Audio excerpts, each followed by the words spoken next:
So, Battlespirit Saga just made another post, right? And it says, as the game has progressed, many colors have evolved their strategies to grow in power, gaining different ways to utilize their keywords for further synergy. White, however, has had powerful mechanics that has passed the test of time so far in Battlespirit Saga. Do you think White's signature keyword armor remains strong enough to combat the rest of the format? Well, here's my take on it. You know, I had to give my opinion as a White player. So sit back, hopefully enjoy my little rant, and let's get to it.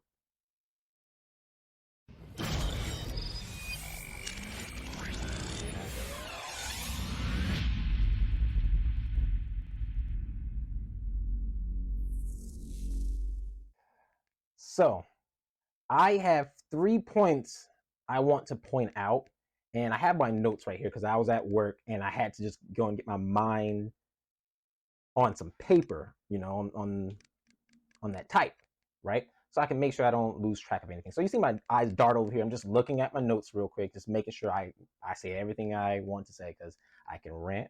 And if I can keep everything concise, I won't take up too much of y'all's time, okay? So I'll try to keep this between 10 and 15 minutes, all right? All right. So my 3 points are white armor synergy, powerful mechanics that pass the test of time in Battlespirit Saga, and does White's signature keyword armor remain strong enough to fight back against the rest of the meta, right? So my first one I would like to say is, when it comes to keyword synergy or having a decent number of similar skills that can synergize, I'm going to have to say not too much, right? In order to win the game as a white player, we'll eventually have to deal damage, right? So we will eventually have to attack. Not all of our armored creatures are strong when it comes to their power in base. And sometimes we don't want to risk attacking and losing that creature in the long run, right? So while white always been a defensive card by nature, so unblockable attacks was always our way of getting that damage in, getting in there, right? And besides that one, it's removing those creatures off the board via bouncing abilities, right? I'm going to have to say we need something a little bit more to synergize with it, to follow up with the armor, or to make the armor seem like a wall, to make it seem prevalent, right? So bouncing something and getting by it are two separate things. Unblockables is not going to be a lot of them. You know, I imagine Bandai giving us a whole bunch of unblockable attacks. If we end up getting too much of those, they're going to dial back on our control, right? And if we end up getting just enough of control, then we just know we just have a little bit of unblockable attacks to make, you know, white a little bit more prevalent. It's the reason why I think Durham Dyna is both a bad and a good card. Because I think it's bad because I don't like the little guy. But I think it's good because its skill is very generic. It can survive the test of time. So if anyone within white who plays white needs an unblockable attack, they have it, right? You take one or two within your build and you'll have access to it, right? But we need something that can make good on the armor, right? Let's look at Battlespirit Burning Souls, Sengoku 6 General, the dragon, right? His skill, he's an ultimate, his skill puts cards back onto the top of the opponent's deck in any order, which will open up a path for you to get in. So now that you know what you're fighting, you know how to put them back in any order. And your armor becomes a now necessary wall to fight back and stall out the win, because you are defensive by nature. So I'm going to have to say we don't have that many that synergizes with it. But we have some cards that complement it, but not really synergize, especially since a very low quantity of cards that can really synergize consistently, right? When you look at things like, let's look at the ability of Gale. Once you rest units down with Gale, knowing that green ramps cores, you end up getting out creatures in plentyfuls. That, in a sense, complements the Gale. There's a lot of different creatures, or a decent amount of creatures that gain you cores. There's a decent amount of different cards that gain you cores. So you have a decent amount of cards also that have the ability Gale. Once those cards go down, you have enough creatures to go in with the attack. Because eventually your opponent will have to block if they don't want to take too much damage, right? So moving on from there, I'm going to my next point, right? So my next point is when it comes to the mechanic surviving the test of time, I'm going to have to say barely, right? As each color has notable and memorable 2 keywords, if they all do, while the only one you can really remember is armor for white, right? Because it's the only one that's really prevalent. But when you look at other colors like Gale and Swift, they have that. Awaken and Confront, right? So you have multiple keywords, Blessing and what was it? Luster, as Raid and Crush. Do I go on? So it's like they have all these nice keywords that you can use separately or you can use them together, right? And some keywords are just very good together, such as Gale and Swift. You rest some units down, the color gains cores, and you swift out a unit. It's beautiful, right? So we don't really have that. We have mechanics that are, I'm going to say, at least for right now, original to that certain spirit, such as there's no other elk who cannot take damage. If you don't take damage, deal a damage. It's only that one spirit.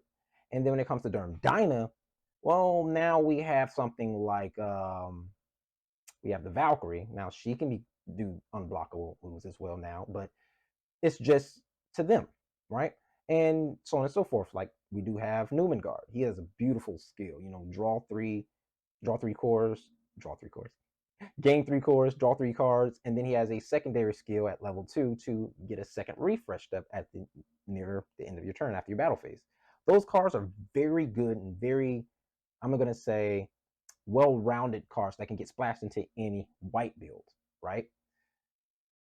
I think armor is going to phase out eventually, or even right now, we're still having a tough time. There's not a lot of good white cards that have good stats, right? So if you're fighting a green player, you have to grab some cards from armor green from out of the pile, put them into your deck. But it may not mesh well with, whatever you're playing.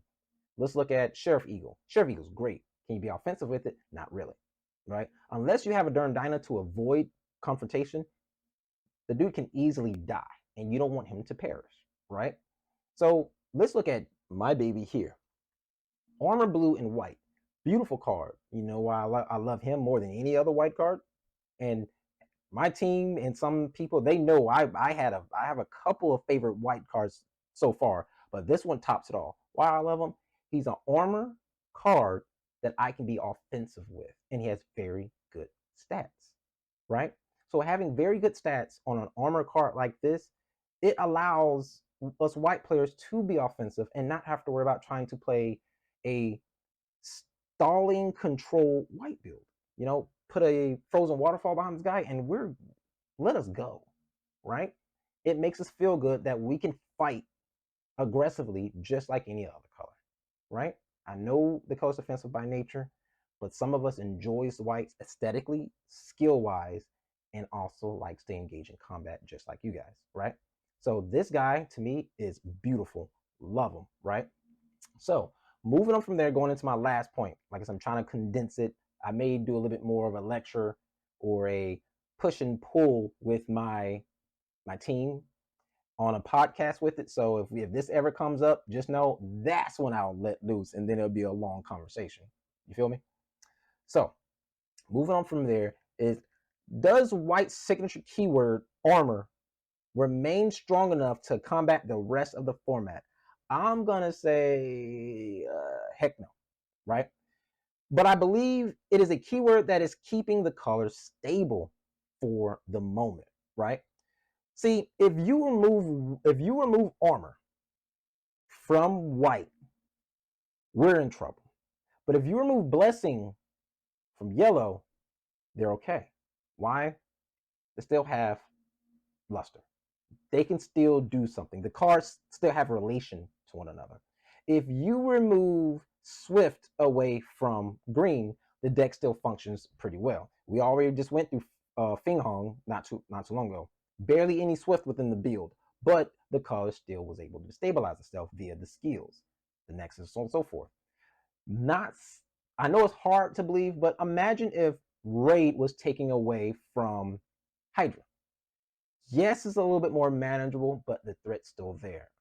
The card's still swinging with decent power, is blowing something up. You're milling, let's just put out a nice number. You're milling 5 because it just blew up a 5 cost.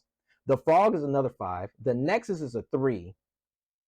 That's 13 cards. And you're probably thinking, oh, hey, that may be it. That may be it, but because it's not Raid, the blue players may be more of a defensive type, and then you would end up having to slowly mill yourself out. Let's not even get to, typically, we all try to stop them on their first attack, right? So technically, in a way, it is just Raid 1, but not really. And players are now starting to put Mandela in their build. So imagine getting slammed down with a Mandela and then getting hit with 13 from this guy. You're not going to feel too great. But even if a keyword is subtracted from each of the other colors, once armor is subtracted from them, there's not much going on with white. There's not. So it would be nice to get another keyword that can help bring this up to the surface, right? So besides that, we just have a bunch of good stuff. Numengard, Elk, Durn Diamond, right? I know I'm picking on those guys, but those are, like, to me anyway, the 3 horsemen of white. Those 3 cards are just solid. They can go and survive from here on out, right?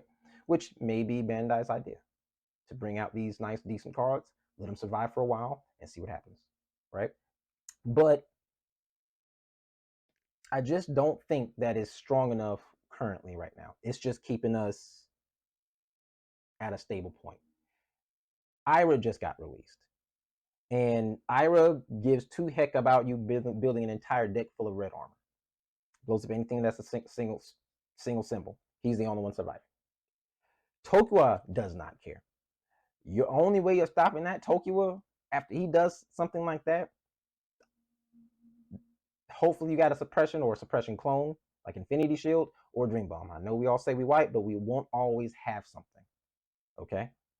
And lastly, I'm going to have to say, let's go back to the previous season. We had problems with Gimbu, right?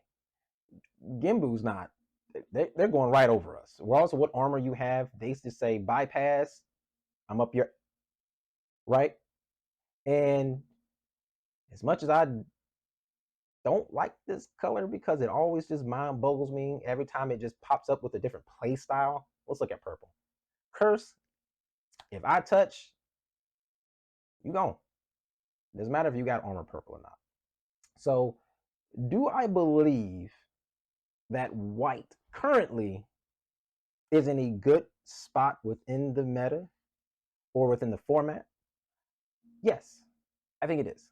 We have very good solid cards and cards that aren't too reliant on the keywords or too reliant on particular nexuses and so on and so forth.